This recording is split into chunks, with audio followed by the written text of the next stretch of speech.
হ্যাঁ হ্যাঁ হ্যাঁ আমি আপনাকে ফসল করে আসি তো আরে ছাগল বেচে বেড়া টেহা বেড়া শ্বশুর বাড়ি যেতে লাগবো বুঝছ হ্যাঁ আমি একে ডুঙ্গাটা হতে যাচ্ছি ডুঙ্গাটা বুঝছি বাজার ছাগলটা বেচে টেহারি আমার শ্বশুর বাড়ি যেতে বুঝছ তারা বলো যে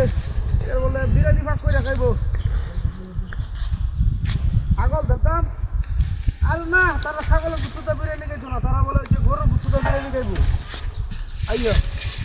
ও ছাগল দেখতে আসতে আলাদা দেন তারা ছাগলের টেয়াদা গরুর গুস্তু কিনে বিরিয়ানি খাই থাক সব জীবনে খাওয়াটা ছাগল দেবী কি হবে তারা আবদার করছে জীবনে খাওয়াইছি না অনেক কাক খাওয়া আমি কিনা মিলো আয় না আমি বলছি বাজারে ঢুকছি না তো না বাজারে ঢুকবা আমি ছাগল খালি ঘাস খাইতে তো একটু ফেরটা বললে বুঝো না দাম বেশি ভাই আমি একটু না অসুবিধা নাই তারা আবদার করছে যেহেতু ছাগল দিতাম না ছাগল দেখতে দিতাম তারা ছাগলের আল্লাহ গরু আমার কোনো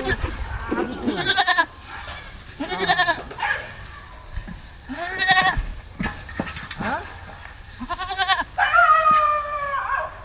আচ্ছা ঠিক আছে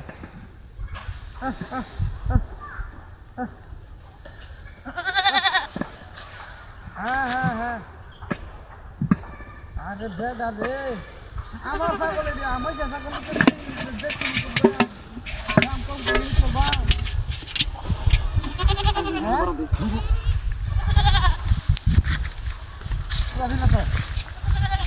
ও ভাই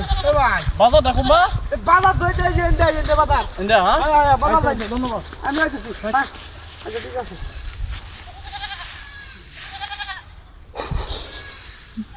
আরে দেখি দিয়া পারা মানে দেখি দিয়া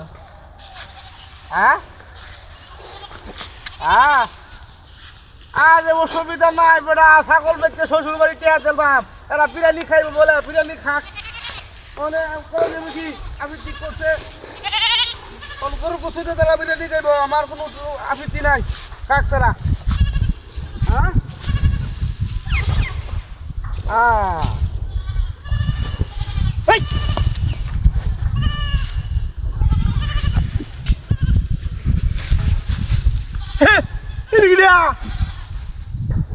ছাগল গেল কই হাই এই বুদ্ধি পাইছি তিনজন লয়ে গেছে আমার ছাগলটা হ্যাঁ হাই সব বলেছে কারবার কইছে বাজারও লয়ে দেব হ্যাঁ